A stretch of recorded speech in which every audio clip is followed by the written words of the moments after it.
السلام علیکم گائز، میرا آج کا ٹاپک ہے حضرت آدم علیہ السلام کی پیدائش۔ اللہ تعالیٰ نے ارشاد فرمایا، بے شک ہم نے تمہارے اصل آدم کو مٹی سے پیدا کیا۔ مزید ارشاد فرمایا، یاد کرو اس وقت کو جب آپ کے رب نے فرشتوں سے کہا، بے شک میں ایک بشر گوندی ہوئی مٹی سے بنانے والا ہوں۔ اس سے مراد آدم علیہ السلام ہے۔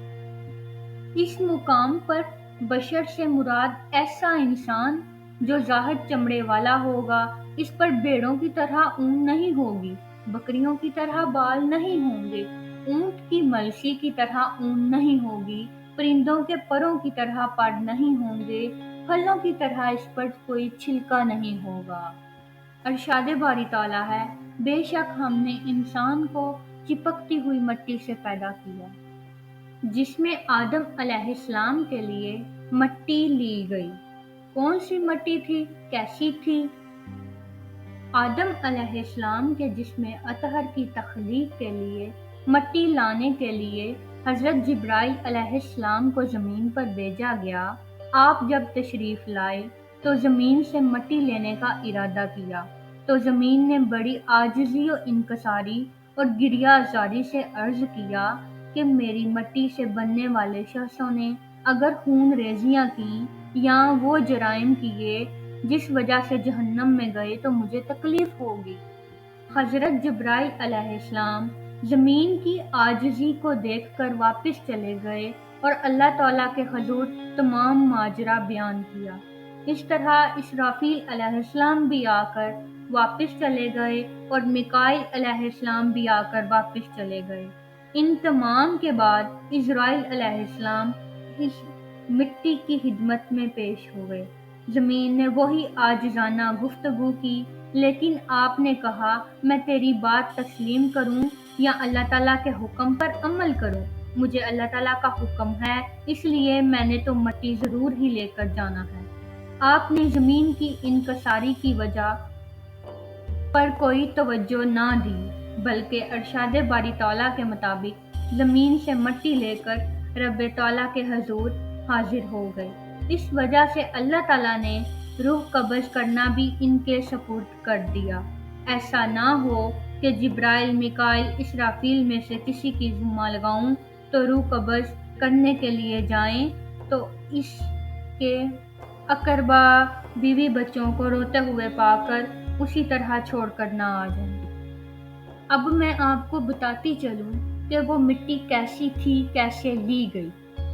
حضرت ابو موسیٰ اشعری سے مرفوع حدیث میں مروی ہے، بے شک اللہ تعالیٰ نے حکم دیا، تمام زمین سے ایک مٹھی بھر مٹی لے آؤ۔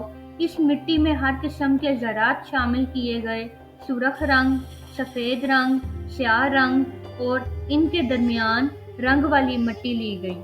اس طرح کچھ مٹی نرم زمین سے لی گئی اور کچھ سخت سے لی گئی۔ ایسے ہی طیب و خبیث مٹی کو شامل کیا گیا۔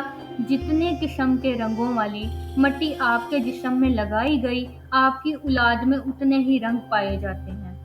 اس طرح کوئی نرم دل اور کوئی سخت دل، کوئی نیک اور کوئی برے۔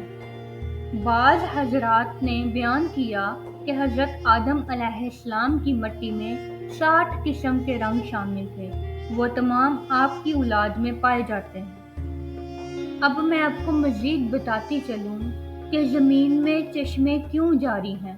اللہ تعالیٰ نے جب حضرت آدم علیہ السلام کو پیدا کرنے کا ارادہ فرمایا تو زمین کو بتایا کہ میں تجھ سے اپنی ایک مخلوق پیدا کرنے والا ہوں، جو میرے مطیع ہوں گے ان کو میں جنت میں داخل کروں گا، اور جو میرے نافرمان ہوں گے ان کو میں جہنم کی آگ میں ڈال دوں گا۔ یہ سن کر زمین نے پھر پوچھا، اے اللہ، مجھ سے پیدا ہونے والی مخلوق جہنم کی آگ میں جائے گی؟ رب تعالیٰ نے فرمایا، ہاں، تو زمین جنت میں بھی جائے گی اور جہنم میں بھی جائے گی۔ اس بات پر زمین اتنا روئی کہ اس کے رونے سے چشمے جاری ہو گئے، جو قیامت تک جاری رہیں گے۔ انسان کی خوشی کم اور غم زیادہ کیوں ہے؟ حضرت اسرائیل علیہ السلام جب مٹی کو لائے تو انہیں اللہ تعالیٰ نے حکم دیا کہ اے اسے صفا مروا پہاڑیوں کے پاس رکھ دو، یعنی وہاں رکھ دو جہاں آج کل کعبہ شریف ہے۔ پھر فرشتوں کو حکم دیا گیا کہ اسے مختلف پانیوں سے غارہ بنائیں۔ پھر اس پر 40 روز بارش ہوئی، 39 دن تو غم و رنج کا پانی برسا اور ایک دن خوشی کا۔ اس لیے انسان کو رنج و غم زیادہ رہتے ہیں اور خوشی کم۔